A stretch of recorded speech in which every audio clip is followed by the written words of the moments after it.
That works. Ladies and gentlemen, how long has it been? Oh, I guess I got to do it this way. It's opposite when you point. So, ladies and gentlemen, I have my man Blake Rodriguez joining me today. Blake, how are you, buddy? Not bad, man. It's great to be on, and it's good to talk again, man. It's been a while. Dude, it's been a couple of years, and I wish this last couple of years never happened. That's what I was telling somebody the other day. I was just like, dude, it's just been a crazy couple of years, especially in Manhattan and New York. That's where my man is from. I don't know. Well, let's talk about you real quick. Where I'm going to share this. So this is live on my Bow Wow Bill page. I'm going to share it on my personal page right now. Dude, you look sharp as a tack too, bro. So Thanks, man. Likewise. yeah, like well, the universe is working with us because you were really frozen and we were having some connection issues. And if they come back, then we'll definitely, um, we'll see about redoing this. But for the time being, man, you look good and tell everybody what you're all about, Blake, and where you're located at. So I am into dogs, similar to my man Bill here. I just focus on trying to make the dog happier and the pet owner happier, and just understanding how to kind of bridge that gap via communication, via trying to better understand the dogs from their perspective, and helping the average everyday pet dog owner to just see things through the eyes of a dog. I have a training facility or two training facilities in New York. I'm back and forth between New York City, Lower Manhattan, and South Florida, Delray Beach, Boca Raton area. Where here, I kind of do things a little more slow, a little more intimate, a little kind of dog stays with me, becomes part of the family, lives with my dogs, the dogs that I'm training at the moment, my wife, my two kids. I have a 3 year old and a 9 month old now, Wow. 3 year old daughter, 9 month old son. And that's what I'm doing these days, man. I have an awesome training partner, Zach, who lives a couple houses down, and just training dogs and kind of getting back to my roots a little bit with the facility. Things got a little big. I have like 21 employees right now, and I wasn't training dogs the way that I was when it was Oh, kind of just me. And I miss that, and I love that. And while I'm learning how to manage employees and understanding that side of the business a little bit more, and putting procedures and protocols in place and things like that, I really do enjoy just kind of just getting to work with the dogs, keeping it low key, and I get to do that again here in Florida, so I'm happy about that. yeah, working on the business and not just in the business, right? Yeah, yeah, And sometimes it takes that separation, and especially when you got growing pains, man. 21 different lives, bro. Like that's 21 paychecks. That's 21 rents. That's 21 car payments. That's yeah. 21 grocery bills. That's 21 lives that you're supporting, bro. And sometimes that by itself can be overwhelming Hmm. with the payroll aspects and the many moving parts that come along with running your own business, right? Yeah. And as dog trainers, I mean, sometimes we don't know what we don't know. So, are you? And what's the name of your business? Dream come true canine, letter K, number nine. And that's awesome, dude. It's like because why do you call it that? You want to know what's funny? It was originally Dream Dogs, or at least when I first started, and I was kind of at that time I was hanging up flyers on like street signs and lampposts and things like that. Hire me, dog walker, dog training, all that stuff. And it's That's kind of crazy. funny. I printed Dream Dog business cards, super cheap, like like thin, like loose leaf paper at like FedEx or something. And then kind of looked into the website, and by the time that I looked into the website, the business was already taken, and I was like, "Oh no, what am I gonna do?"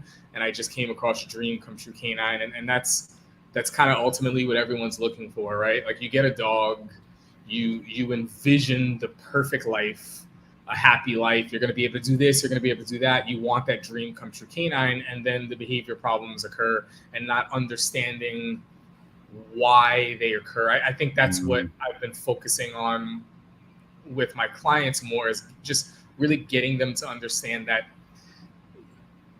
on average, behavior problems are symptoms of a bigger issue. So instead of focusing on the symptoms, let's focus on why they're occurring and they're happening, and doing that is allowed for a lot of success with the people that I work with.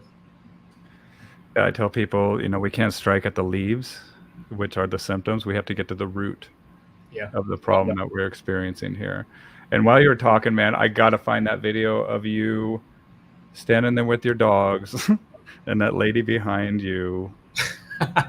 You know what I'm talking about, man. Is it Yeah, on I your know now. Facebook? Yeah. Is it on your Oh man, Facebook? Where is that thing at? Because I it got it. recirculates every now and then. So I feel like some people have seen the video, but not everybody understands what was going on. So I'll find it and I'll put it up here, and then you can explain everything okay, that's cool, going cool, on cool. when we get there. But we'll continue to chat. So you get these business cards, and it's a dream that people have when they want to get a dog. They're not thinking, "Hey, man, I want to get this dog to chew up all my shit and to cause thousands of dollars of damage in my house and like all of this energetic residue leaving in my brain that I'm always worried." I don't think that that's what they're looking for, but often that's what I find as a professional. Do you see the same, especially living in a city environment? Yeah, it's just stress. It's a lot of stress, and it's sad because what ends up happening is the thing that these humans love the most end up being the most stressful part of their life, and that's a vicious cycle when you love someone but they're the most stressful, and now you're in that and you're stuck, and you just see a lot of people stuck and they don't know why, and they don't know what to do, and I just try to help with that. It's like a toxic relationship, man. Yeah, dude, it really, really is, and I just try to help them to be happier by understanding the dog, and try to make training as fun as possible. Where, and maybe I do a good job screening or vetting for this, but most of what we're doing allows you to enjoy your dog. So if you're not really about training this way, the question more becomes, why did you get a dog if you didn't want to like do things, you didn't want to have fun? So I'm really trying to focus on working with those dog owners, because a lot of those dog owners exist. They're struggling to jog with their dogs, or they're struggling to play fetch, or they're struggling with off leash reliability, they're struggling with playing tug, or just having fun with their dog, getting their dog in the pool, bike riding, rollerblading, whatever it is, and just trying to train in a way where you include those things and you make it a part of the training. You make it fun for the human, you make it fun for the dog, and I'm just trying to do my best to make training fun, so it's more realistic for owners to want to do it. Because I feel like everybody wants the perfect dog, but not everybody wants to put in the work. Everyone wants the beach body, but not everybody wants to change their diet or go to the gym. And it's like, how do we make training as fun as possible so that the dog results are lasting and the owner's having fun while they're training? That's the formula that I really focus on, or I've been focusing on more lately. Well, and it's like tailoring the aspects of their life to kind of coincide or to dovetail nicely with this, so they don't even really know that they're training. Yeah. Right. And that's what I tell people. They're like, how long do I make my dog sit and do it downstairs or stay on the place? Yeah. And I'm like, how long does it take you to do a Zoom call? Yeah. How long does it take you to cook dinner? How long is it, right, to use a restroom or whatever it takes, these little periods of our life that we actually need this command to mean something and to be applicable. And when they can see that and overlay it with aspects of their life that are actually going to be calming and solution based, where it's like, okay, cool, this is kind of the idea of what I was looking for when I wanted this relationship with this animal. It's just that I kind of get off the path with, or not me, but my clients, I hear them and see them getting off the path with the just too much love, or just not enough boundaries. And I can't even imagine all the contraptions that you find in a city environment. Like it's pretty, I can go out and go hiking on a large pack walk out here in the wilderness, and I have 5.5 acres out here. So, nice. Oh, dude, it's so nice. Like you said, it's just a different world, but I can't even imagine. I've done some training in Philadelphia. I've done some training in New York, and it's pretty wild, man. Like, I mean, what are aspects that you think are unique about what you do, or how do you approach this? Like I use slap mills. I use the place command quite a bit. I use the dog calming, tethering is often a good thing to get that dog to learn how to calm themselves.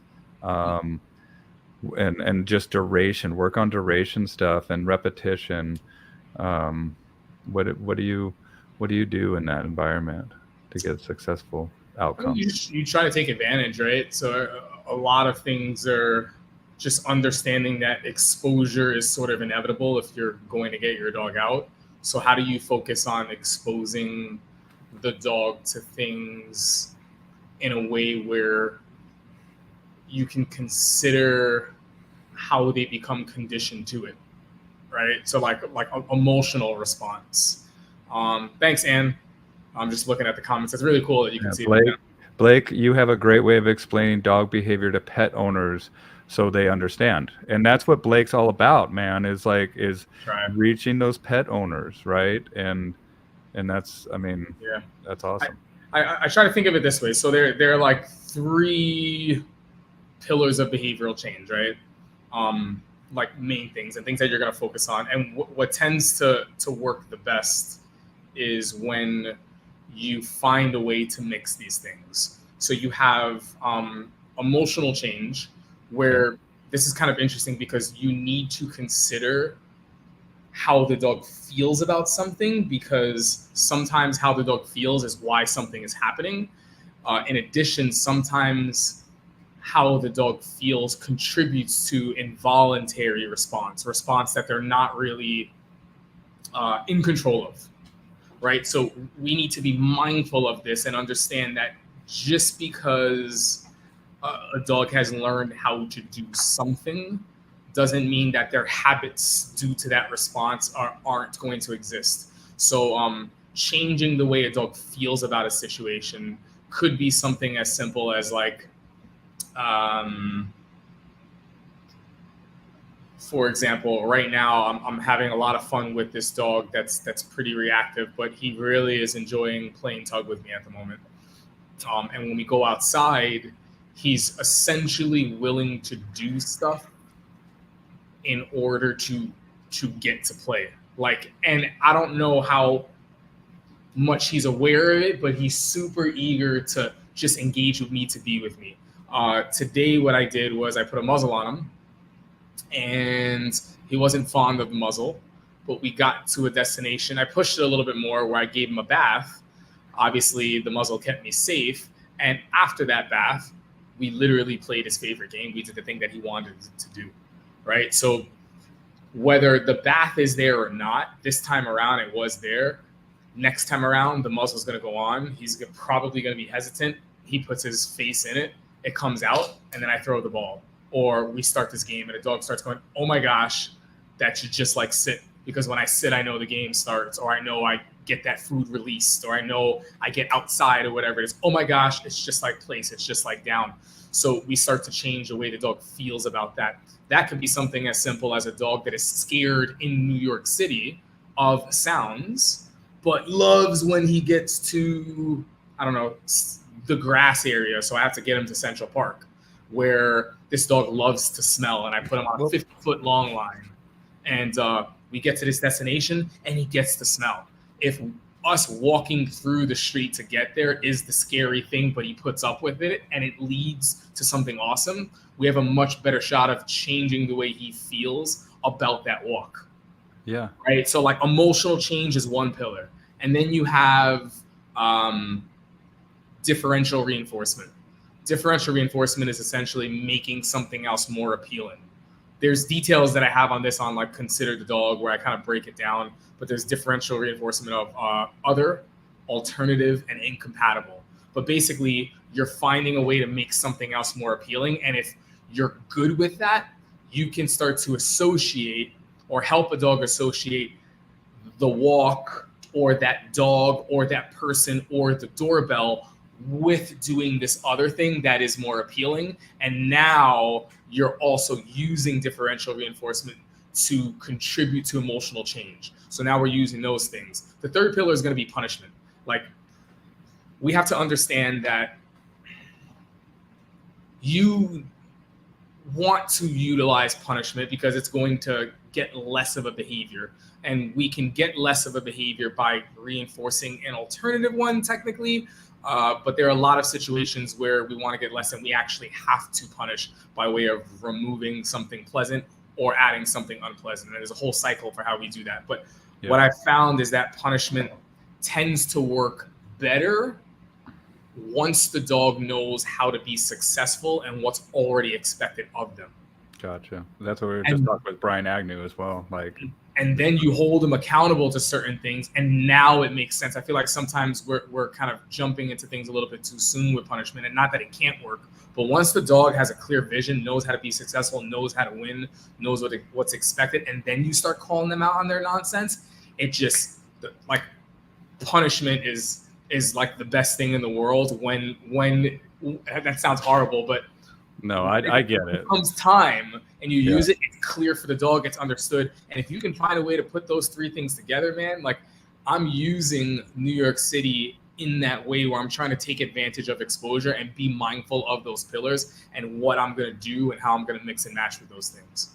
Well, and we have to understand that emotional change, how that dog feels, is through toughening too. Mm-hmm. Right. So in an aspect of this, hold on one second. These dogs are hearing something. Okay, they're cool. Yeah, we got to deal with crazy dogs too, man. But through toughening, right? When you're talking about putting this dog in uncomfortable situations, letting them toughen through it, and then when they get through it, then it's like, oh, dude, this is the bee's knees. You get paid with something that you absolutely love, right? Mm-hmm. And then I think punishment.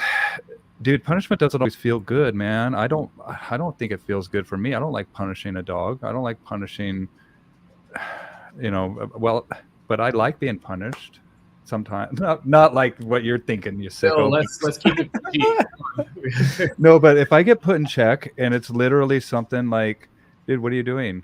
Like, come on. Like, especially when I'm working out or like you just need that extra push, and you're not looking for somebody to be like, dude, you know what? You're right. Sit down, relax, and chill. You look like you're famished. It's like, no, dude. In order to be stronger, we have to get through, some pretty hard stuff. But once we get through it, we're on the other side of that. I mean, that's where our biggest strengths lie, is within these challenges, and I think it's the same for the dogs. Yeah. And sometimes we have to meet them head on. But sometimes we have to recognize that overwhelm and the thresholds, and how close and how far away we can get from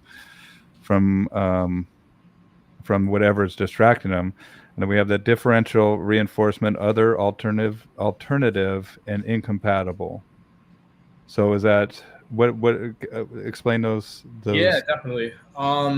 So you're trying to. This is actually really interesting. I actually got this from Jay Jack. I spent some time with him. Man. He actually came and worked with my staff a little bit.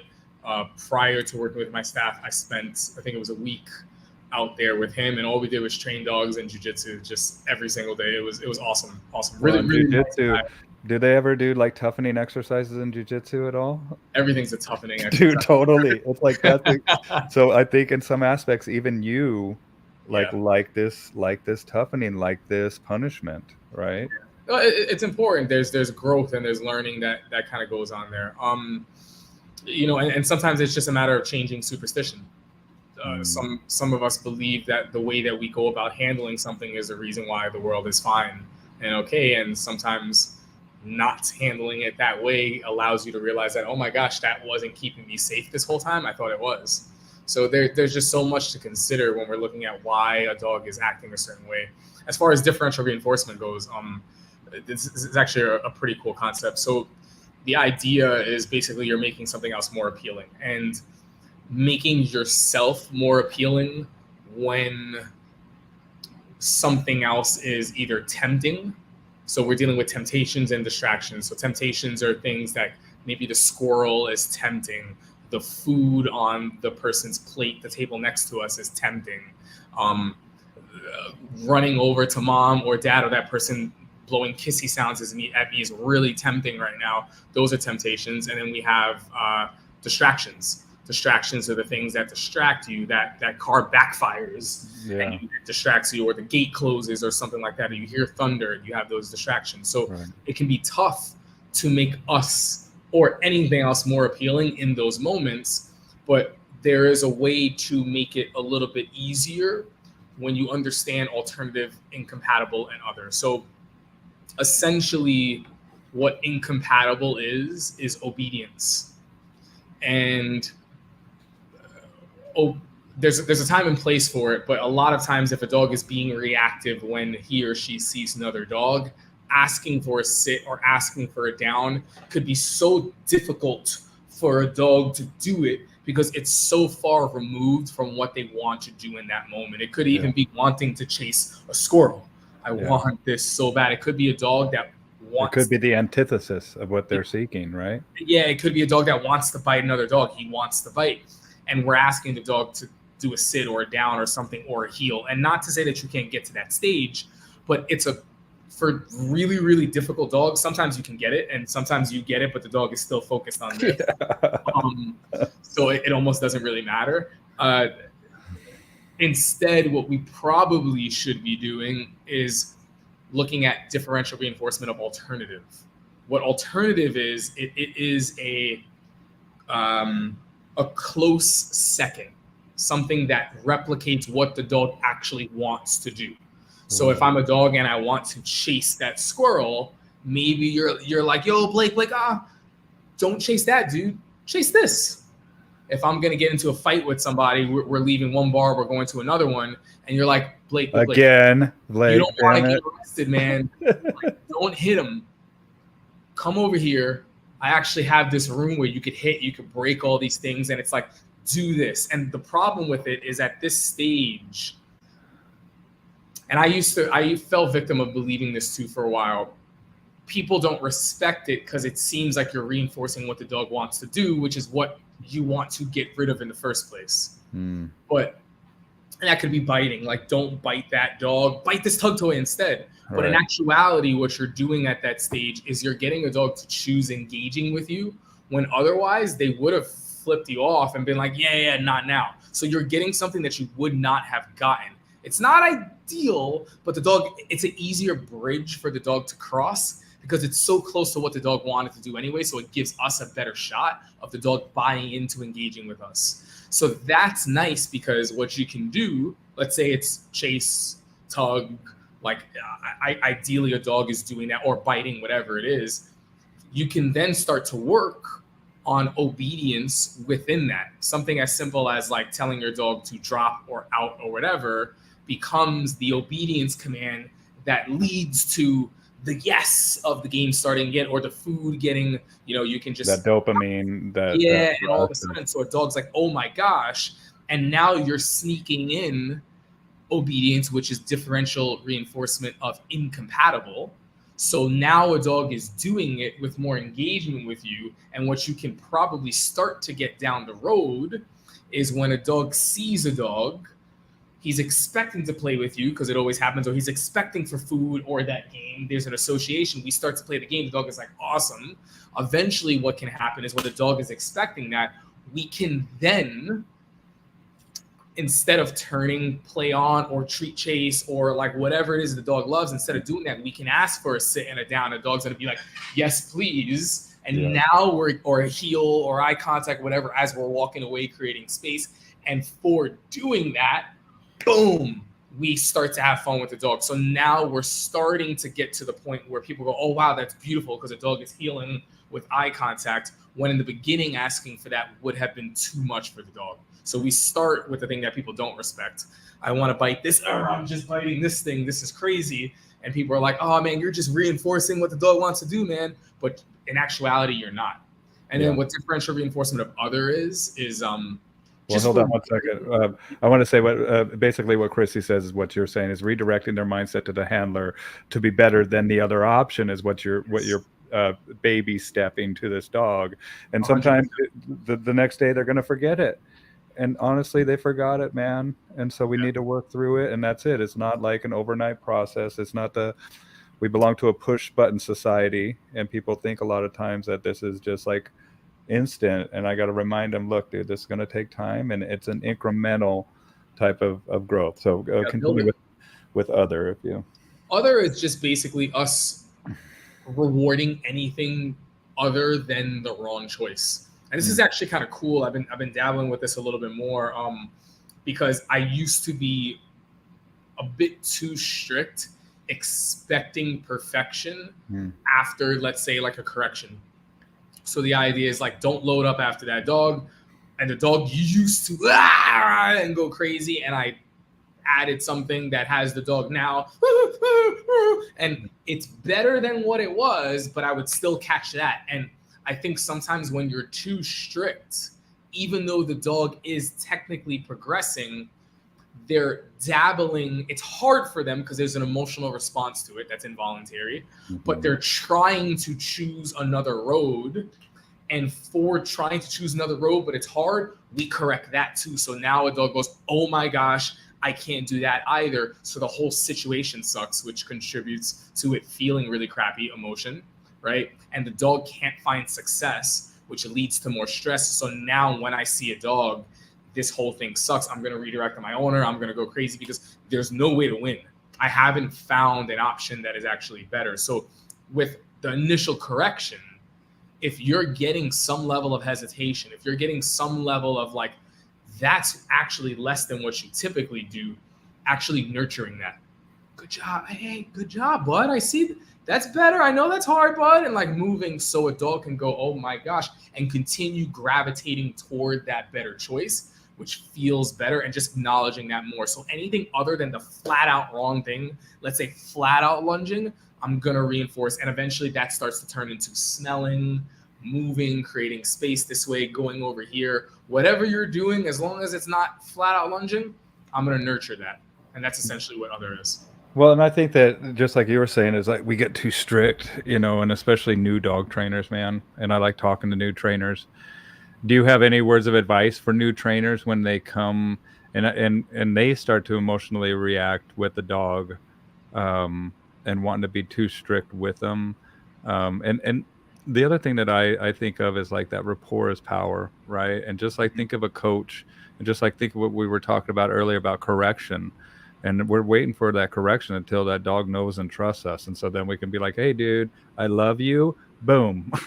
Here you go. I love you. Yeah. And this is, I expect better from you. But that relationship comes first, man. And that's where I think that this aspect, like when you start to just hammer on a dog, you're not just shutting down all the options for that dog and kind of making them, kind of forcing their hand in a way. I tell people dogs bite because two reasons. One, because they think they can, and the other is because they think they have to.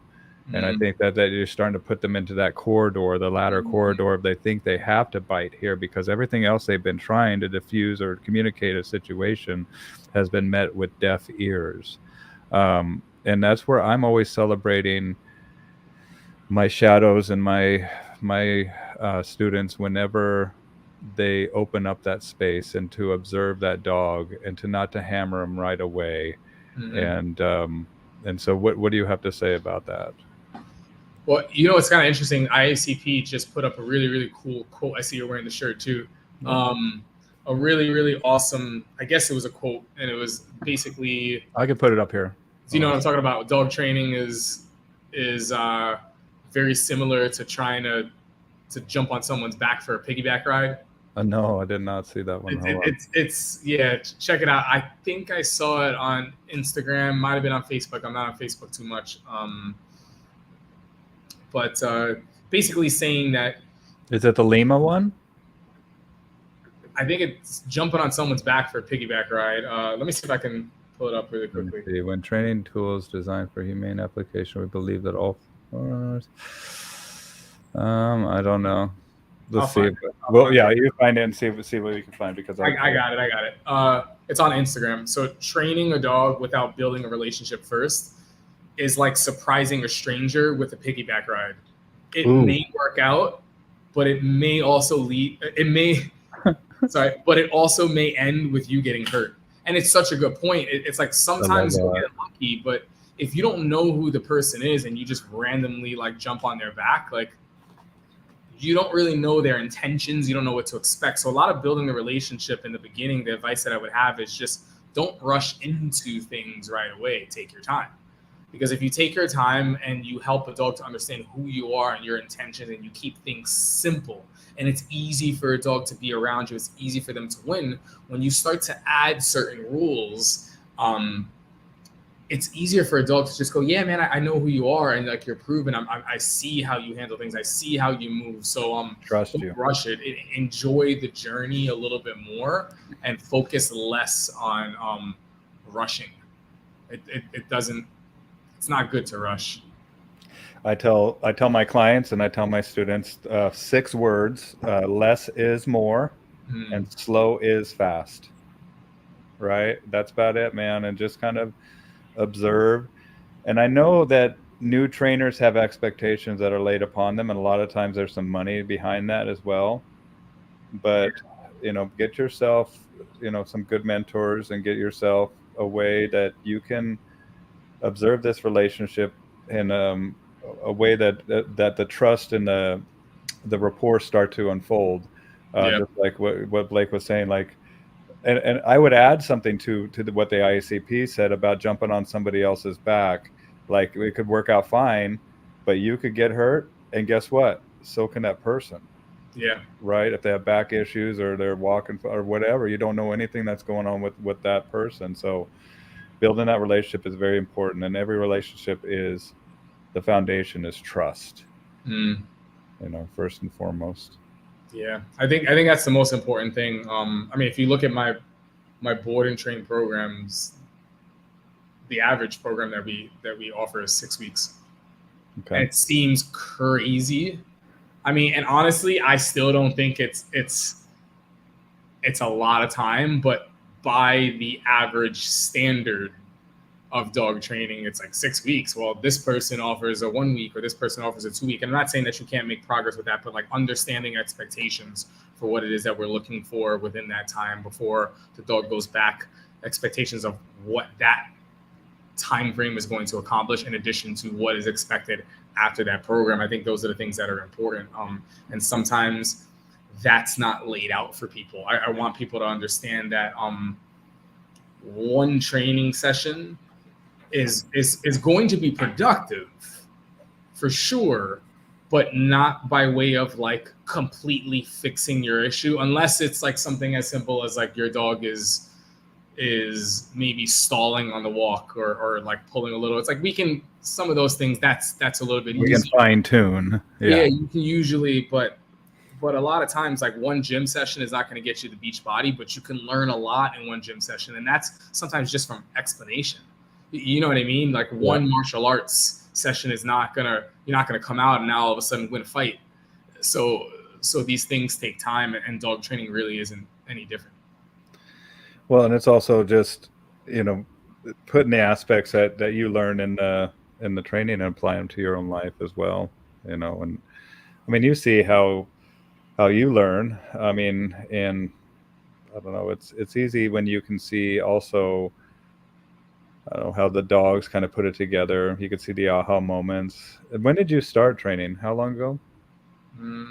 I started the company in 2011, so I was probably getting paid to do it 09, maybe 10. Okay. Probably like mid to late 09. And then started the company in 2011, got the training facility in New York in 2014. And then 2 years ago, or last year, man, my time is just all over the place right now, opened up a second location in New York, which is just down the block. But now all we're doing is one location is for board and trains. The other location is for our train and play and boarding. And you can only board with us outside of a board and train, or do train and play, which is kind of like have your dog there for the day for enrichment and exercise and stuff, and just a little fulfillment if you've done some training with us prior.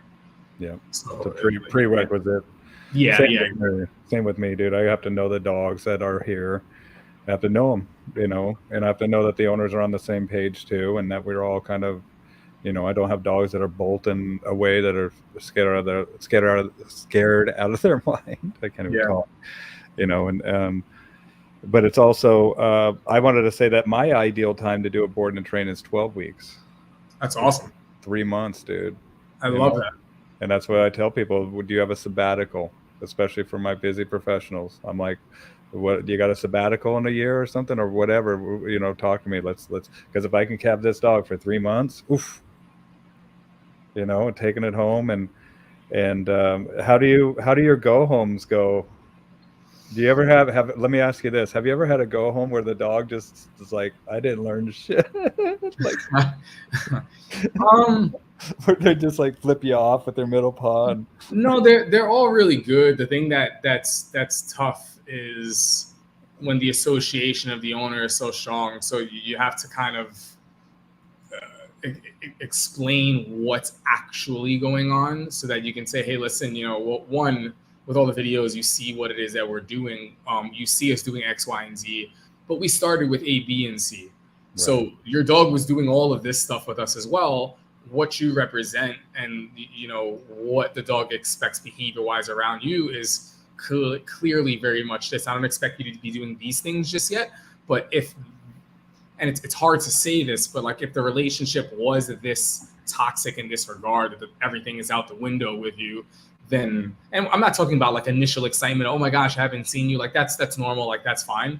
But you know, you get to a place where things are really bad. Then it's like, listen, you have to really focus on these ABCs. Some owners right away, it's like you don't even have to do anything. It's like they can jump right into X, Y, Z, and that dog is fine. And some dogs and the relationship with their owners is a little bit stronger. So it's like, listen, you guys have to start exactly where we started. But you see that your dog is capable. Your dog was doing all of this with us and got to this. Now you just have to follow suit. These are the things that we did. And that's where the train program helps them kind of reinforce that, and helps them keep in the so like that helps. We have a in-home session that follows. Okay. I'm trying to see if we can do like a middle of the program session as well. Okay. And I got to figure out how that would work. Would we add a session or would we subtract the in-home and just focus on like a middle of the board and train, and then also like that go home, and you know, maybe do a virtual since we're getting more people from like everywhere for like the follow-up or something. Right. It really depends. I like watching the dog in the middle. Like I'll have the people come out here. And I'm just like, I just want to watch the dog, and I have them just engage like they typically would. And the people are always like kind of standoffish because they know they don't want to screw up whatever it is. They don't want to be judged. Right. They don't want to be judged. But I just sit there and watch. Right. And I could tell a lot, dude, just by watching that interaction of like, of just because they've had some training. We've changed kind of that conversation between what they've had and with other human beings. And then I just want to see how they react to that. If they just kind of go nutsoid, if they be respectful, if they start to, you know, I don't know. I just want to watch it, you know. So in the middle, that's what I'll do, is just kind of, but sometimes it's a shit show, man. And I'm just like, okay, enough. Like immediately once the overwhelm happens, I don't want to go backwards, right? And if I see that it becomes an unhealthy, toxic, overwhelming, and that's how I describe it. It's overwhelming for me, for the dog, for that person, and not necessarily in a healthy way. Yeah. Then we'll step back and have that conversation. And I find that are you a fan? You're a fan of Gary. Have you met Gary V? Didn't you? Mm-hmm. Yeah. You know that he had this talk. I talk about him. I love him, dude. Yeah. And he was having this talk. He's like, I fucking hate dogs. And I stopped and I looked, and he's like, okay, I know everybody just stopped and looked at me like, and I'm like, what's going on here, man? I'm looking at him, and he's like, let me tell you why. Let me explain to you why. What's going on? He's like, I fucking hate dogs because people get dogs and they do so much work on this animal before they've done one iota of work on themselves. And I'm just like, my brother. I'm like, preach it. Because awesome. A lot of times these situations that we find, man, like I'm just like, dude, like the dog comes to me, you need to seek out some professional help as well. I don't know, I don't say that, but that's what I'm thinking.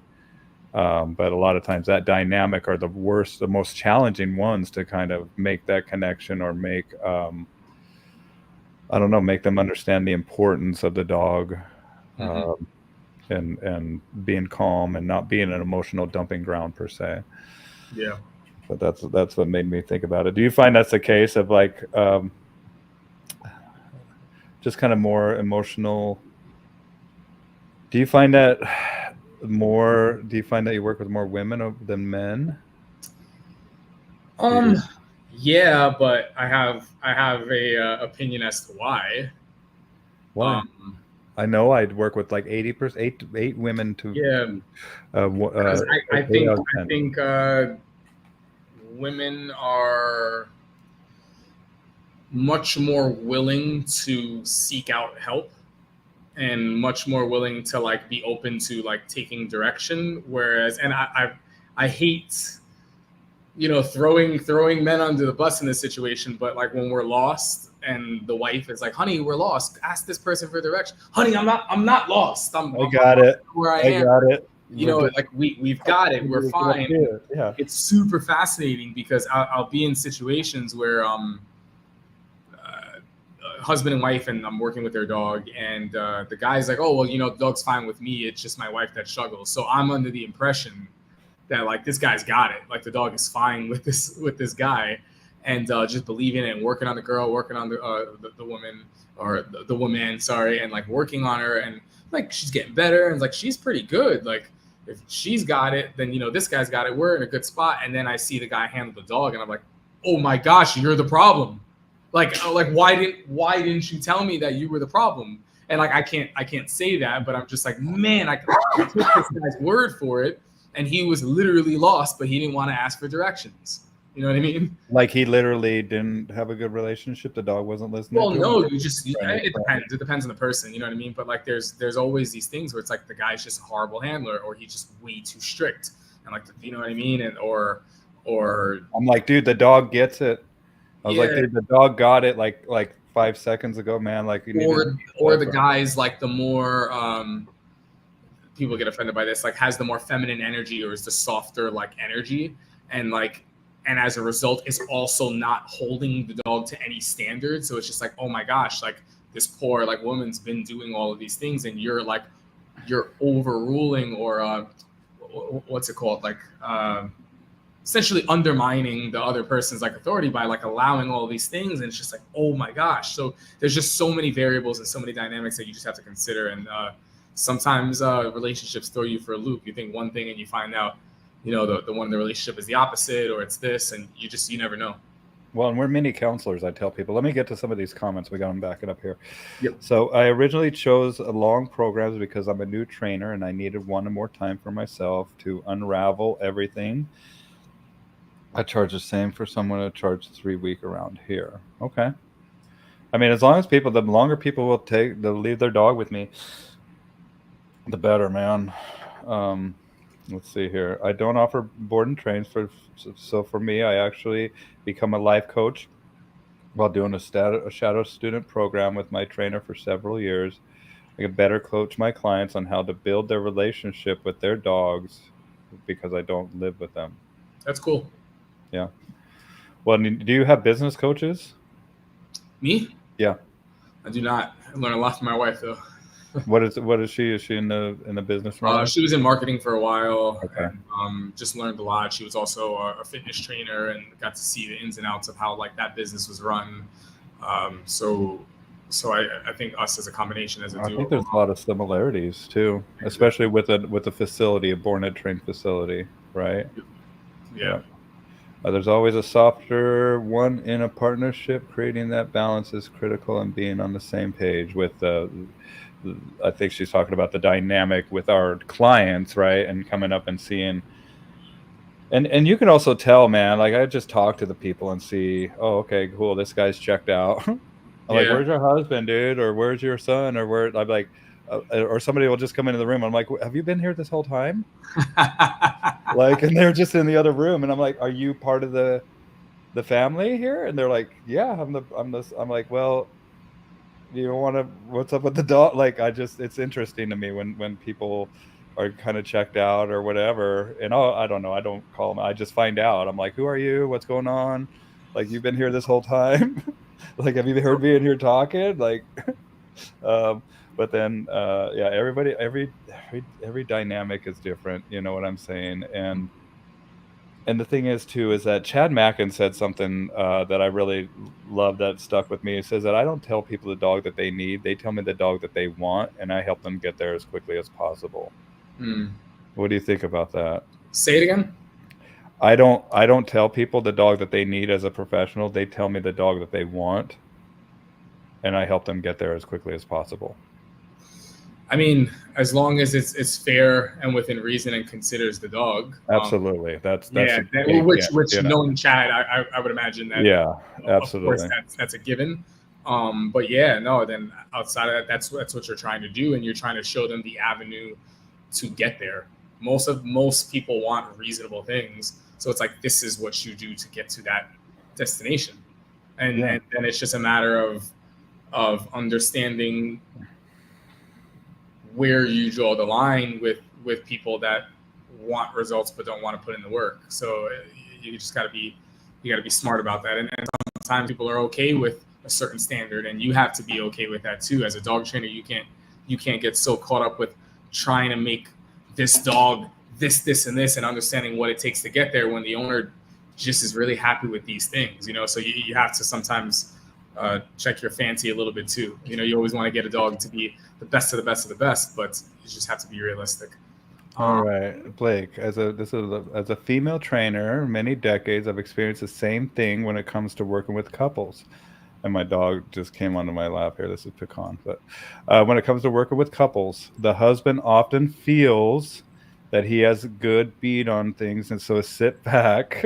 I feel the same way, Lisa. So sit back and not really involved because it's my wife that has the problem. I let them not being one to push the issue. The funny thing is watching that change and the men becoming more involved with the training as I see the wife has control or upper hand, so to speak, which is nothing more as a result of, hold on, let me see. I don't know. It doesn't say anything else. Oh, that cut off there. I saw that. What do or maybe I have to go right. see. Yeah, it's probably definitely a result of just seeing that, oh my gosh, like she's getting this done, and they realize that they need it also. And then all of a sudden they start to reveal that they actually didn't have control over the dog. They just didn't want to take direction or ask for direction. Right, which is nothing more than a result of good relationship developing between the dog and the wife and the dog and wife working as a team. Then all of a sudden the husband joins in on the training sessions. Yeah, but that's cool though. I mean, sometimes it needs to be shown in order for someone to buy in, you know, and that's a lot of the value of a board and train too sometimes. Yes. You know, it's just showing, look, like your dog is fully capable. Like, I never knew. That's my dog. That's what people say, man. And some people don't believe that. You know what I mean? Like it's not always going to be as simple as convincing someone do this and like get to this. Like some people really don't believe they have a dog that's capable, and you being able to provide that and show that and film it and post it on your Instagram and all these things, and it can inspire them. It can motivate them to go, oh my gosh, like my dog really is a cool dog and my dog can do these things. Show me how to do this. And now when you start having private sessions with them or go home or whatever, the person's in. They're like, yeah, man, show me how to do what you do. Like, yeah. I see it. So that's the value of a board and train that I feel like doesn't get spoken about enough. It's like, it's your opportunity to show them how awesome their dog actually is. Absolutely. And not only that, but I tell them, look, man, you're busy. I get it. And you got a busy life. And this is what I do. I play or training your dog. And sometimes, you know, and I do the 3-month thing, but when I'm working, you know, in tandem with that client, I'm like, let me have them for a couple weeks. Yeah. Let me get you through this hiccup. Let me get you through like the automatic sit or whatever I'm working on with this dog. And just let me have them for a couple weeks. Let me get you to this point, and then you carry the torch on until if you have a problem or anything like that. And that's always an option too. that as professionals, man, we can do this. We got the knowledge and the talent to make this happen with your dog, in case it doesn't work out or just you don't have the time. And I can't even imagine how freaking busy people get in Manhattan and New York, dude. And it's like I have like crazy busy families with crazy busy lives. And like I remember one time this lady comes up to me and like it's our second private training and I have Mhm. all this to-do lists and stuff like that. And she comes up to me, she's like, "We didn't do shit." And I'm just like, it's all right. Because I'm looking around, dude, and it's so chaotic, and Yeah. I'm like, well, we're gonna be doing week one. We can't really move on. We need to get this kind of but then that's the option of like we've gone down this route. Let me offer you a board and train. Well, It's a much more premium price, but it's going to help you as a busy I would lifestyle. much rather someone feel comfortable enough to be honest and truthful about what they're doing and not doing, because that client that goes, hey man, look, we haven't really been doing this and we haven't been following through, it's like they're telling you that, it's like, all right, like, you want to like get with it, you want to hop on board. That's no Yes, different than anything else, saying, hey man, like, you know what, I kind of fell off the diet, or I fell off whatever it is. Yeah, I'm not running absolutely. anymore. Yeah, you know what, I stopped with the audiobooks or whatever it is that you're practicing. You're telling someone who hopefully is going to be okay with it, but then motivates you to get back on that train, you know? Yeah, that's right. And that's what she says, right, Bill? But we are all busy. However, I always reiterate each interaction with their dog is teaching them something. Are you teaching them good or bad behaviors? Great. Love that. That's I love that too, Chrissy. That's Yeah. that's a great point. And same thing too, with us, right? We can be moving towards good stuff or consuming things that are going to be benefiting us or consuming things that are, garbage. That's Yeah. garbage in, garbage out. And not just like with food, but also what we consume mentally or, It's you know, true. drink and all that stuff too. And it's just an option to have, but it's also, it's not available to everybody because like I said, it is a premium. It's a few $1,000s, and that's not always on the table for people. So, how do you hold people to account that haven't done the work? I mean, in situations for me, it's like I'll let them know, hey, look, you're busy. I'm here again. We're going to be talking about the same stuff. We're really kind of in the same position. We might work on a couple things, but I mean, I don't know. That's one of the biggest problems is doing the work and motivating those clients too. Yeah. It's all, there's so many things to consider as a pet dog trainer that goes beyond just where you get the dog to, or any of that. You know what I mean? It's like it's just a piece of the puzzle. There's just a lot more to it that some people just don't consider, or you're only looking at one or two sides of it. And I'm just trying to kind of consider it all, and just be mindful of all that, and how to break things down. And even martial arts has been huge in helping me to break things down and articulate things in a more effective manner, not much differently than how a black belt in jiu-jitsu can break down fundamental things that they do that they're not even thinking about, to a non-athletic white belt that walks into the gym and says, hey, I want to learn this self-defense or this martial art or whatever. It's like their ability to take that person, and if that person is consistent, push them to get better, and if they stick with it, become like a black belt. Like, that's pretty insane. That's pretty impressive. So not everyone's going to have that dedication and stick with it, but as long as we're there for them, then it's just a matter of like, if you either want to be with it or you don't. And if they're not serious about it, then that's all right. They'll sort of fall off. You know what I mean? But like, Yeah. all we can do is be here for them. Well, And and let the environment show them yeah, you're behind, and yeah, that's it. It's like, look, dude, especially in class situations, one-on-one's a little different because they're paying me to be there and tailored to their specific situation. But in a class situation, and that's what Fred Hassan said when I was speaking with him, is like, look, dude, they're showing up.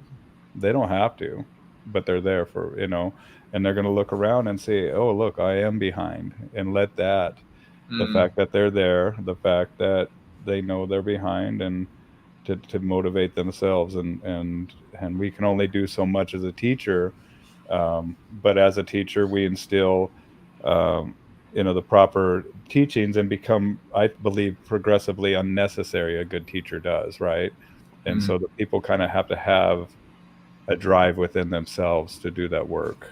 And it doesn't work unless you do, man. You can't sit and read about it. You got to do the work. No, you can't go over it, can't go under it. You got to go through it, And then, so you started doing seminars with Tyler, right? I did, and then COVID put a stop to that. Are you guys going to do any more, do you think? Well, he stopped doing seminars with like everybody else and was just doing like one a year with me for a while. I'm definitely open to starting that back up with him. I'd have to have a talk with him. We're just both busy. We have 2 kids right now. We're really close. We're always in contact with one another. I just have a lot of things going on. Like he's doing Consider the Dog and like running that, and he has his business and his kids, and it's life, man. You know what I mean? So right. Speaking of life, shit, y'all, I'm going to be 50 years in a few weeks. I just bought my first breeder boxer puppy. I already have 2 boxers that are TDs. What the hell was I thinking? Life happens. Yeah, man. Yeah. But no, I'd be open to doing that again. I have to talk with him. It's just probably when the kids get a little bit older. I can see that.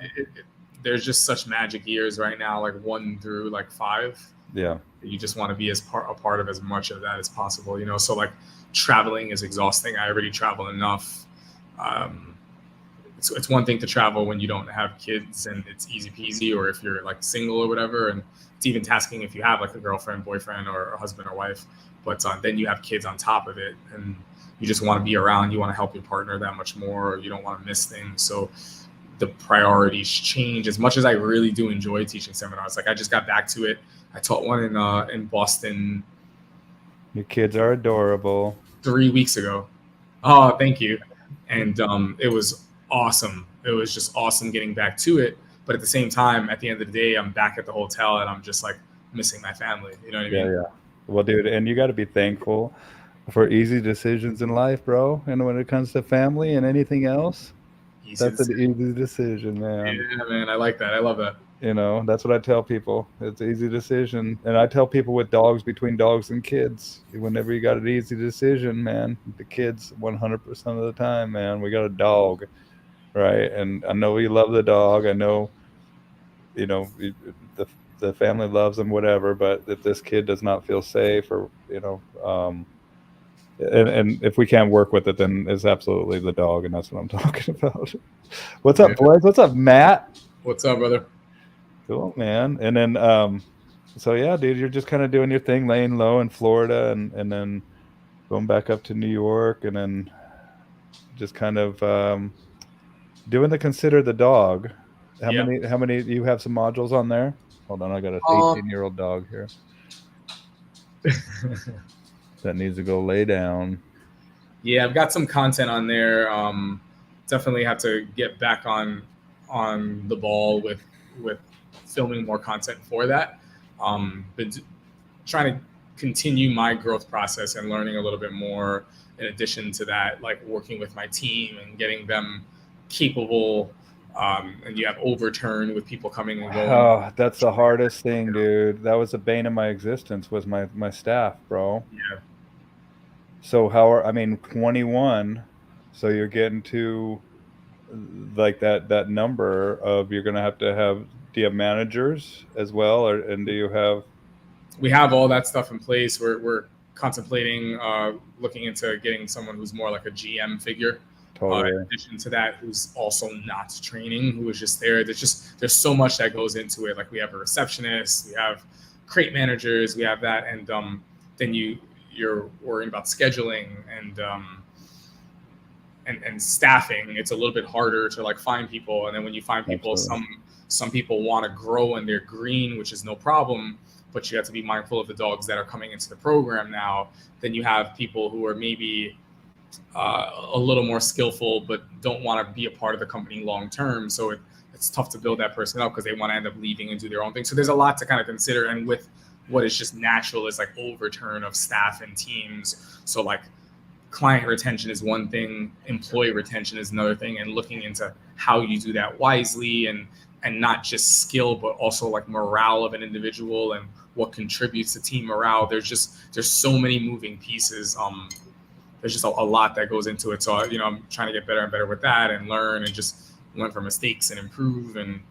And that's also, as much as I enjoy that, I also enjoy being with my family and getting hands-on with dogs. It can be overwhelming, dude. Yeah, I'm kind of keeping things a bit low key because I already have so much going on there right now. I'm not trying to take up more, but eventually, once the kids are a little bit older, I start getting more content on like Consider Dogs, start doing seminars again, and take on some more projects. I have a couple of things in the works, but nothing that's finalized at the moment. So cool. And I'll have to share a link for Consider the Dog.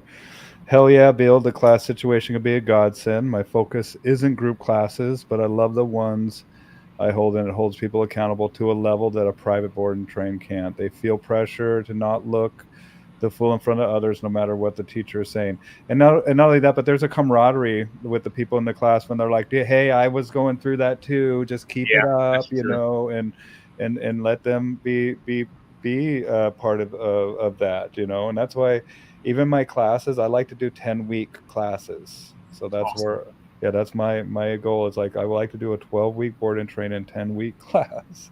I mean, and it's expensive, and I'm not doing them right now. So even if you got money, I'm not doing them right now. So don't. Never mind. I'm not going to tell that story because I don't want it to happen again. I took a client, and he's like, "Name your figure," and so I named the figure, and then he was like, "Okay, cool. I'll be there to drop off my dog," and I'm like, "Shit, I should have doubled it or whatever." I'm not even going to say the figure. It was ludicrous, but okay. Oh, man. Gratitude is the best attitude. Amen, sister. And then, hell yeah, my 3-year-old just broke his collar. Oh, dude. Seriously. Oh, no. What was he doing, Matt? That sucks, buddy. Hope he feels better. So hopefully you got it on video so you can post it on like kids getting hurt or something like that. Yeah. Man, have you seen on Reddit, kids are effing stupid? Man, dude. Kids are incredible, but you know what? It's how they learn, man. It's how they grow. It's how we learn. Like, oh man, I got to keep my eye on you in this situation. But what did Jordan Peterson say about never stop kids that are doing something dangerous safely? Oh, I just heard that audio the other day. It's basically kids learn from doing dangerous things safely. Yeah, don't stop it. It's basically don't ever discourage kids practicing doing dangerous things safely, and it's a really great valid point. Do you do any mentoring, shadows, or any of that type of stuff? Like Tyler's kind of leaning into that space. I do something I think I'm going to consider a little bit more here in Florida. We have a gentleman that rents Airbnbs right next to the house next to me, so looking to kind of have that be a part of the package. Cool. That's a bummer, Matt. Sorry to hear about that, man. Yeah, sending them love. And start to do that a little bit more over here. I recently finished one up in New York while I was there, but it's a little tough because you end up prioritizing working with them. And right now I just have staff that has to be my priority. So lately I've been taking a little bit of a back seat from doing it. Recently I did another one, and it's the oldest, really cool guy, in shape, stuck with me the whole time with everything we were doing, but it was the oldest shadow that I've ever had. He was 68 years old. Wow. Which was incredible, and like very skilled, like a really skilled handler. Once I saw him doing it, was capable, was just like learning a different side of how we do things, and is already training dogs on his own, or was prior to the program. So that was pretty cool. But yeah, I think I will start doing a little bit more in Florida and kind of taking a little bit of a backseat from doing it in New York. So anytime I'm in New York, I can just prioritize my staff and my team. That's what I really want to make sure I focus on. Do you do any type of art at all? Jiu-jitsu. I think that's an art. I mean, it's an art of expression. It's a rolling and dog training. That's an art also. But art and a science. All this stuff is art and a science, right? And but also business building too, man, is an art, I think, right? And marketing, keeping those clients. And just like you said earlier, that I don't think that people heard, you screen your clients. You have to, man. Like Dude. you want people to understand what goes into it and want to be a part of that. Like I don't want somebody to get caught by surprise where they go, oh my gosh, like I'm expected. I don't want to, somebody like, belittling me, dude. I don't want somebody talking down to me. I don't want somebody dismissing my saying. I don't want somebody interrupting me. Dude, there's so many people out there that you have to screen your clients. You have to qualify them. It's And true. you know, that's one of the things that I want to reiterate now, is not just screening those clients, but then you got to screen your employees as well. Yep. You don't want to be training your competition, you know, and non-competes and non-disclosures are just another element of pain in the ass that you have to chase after and enforce. And it's just like, there's a lot of things that happen in business. I'm not got everyone, and everyone isn't for me. I see. That's what I say. Oh, I screen every single client, you know, and then I screen my employees, and then I'll have my wife talk to them. I love that. You know, just to get it, see what she thinks of them, get a feel of it. Yeah. Hey, Bill, I'm gonna have to start wrapping this up here. Yeah, you bet. Yeah, but so how do people get a hold of you, man? Dream Come True Canine. Instagram is probably where I post the most. I am on TikTok, but I got to get with the trend to maybe do a little bit more of that. But Instagram and considerthedog.com. It's a really, really awesome membership platform where it's not just my content. There are a lot of other trainers that are on there, and I have a decent amount of content on there, and I have a couple of things in the works to just continue pumping content so you can be reached, or I can help you via virtual training, via private training, board and train, or online content, as well as free social media content. So just try to kind of hit everybody, so there's no excuse for someone to not be able to train their dog. Like, not having the money is not an option. If you have the time, that's all you essentially need. You know, that's right. So you gotta find oh my goodness, we got Ted joining us as well, Blake. Oh, Blake. My dude. Yeah, we're just about ready to sign off here, Ted. So Ted E. Oh man, he's coming back on too, man. Yeah, good to see you, Ted. Awesome, dude. I love Ted. It's been a minute. I hope all is well with you and the family, buddy.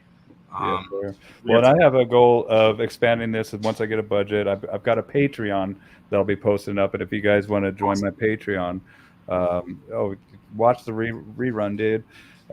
Then I'll post a link up to my Patreon. I have a few patrons. I don't know what you call them, but thank you, everybody. And then I have a goal of coming to Manhattan and following you around and just seeing how you live, dude. That's awesome. Yeah, let's do it, dude. You know, one of these days. So thank you, bro, for your time tonight. We kind of threw this together last minute, and I just appreciate you. And everything went really well, man. You looked great. Good. Yeah, and hopefully we can do this again. But I love that we talked about. And you know what? Blake is a great businessman. He's got a very successful thing going, not just with his business, but also with his family.